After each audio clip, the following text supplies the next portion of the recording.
अस्सलाम वालेकुम। आज का नाम है जिमल। जिमल बहुत ही खूबसूरत और स्टाइलिश नाम है।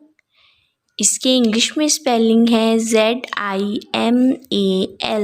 जिमल।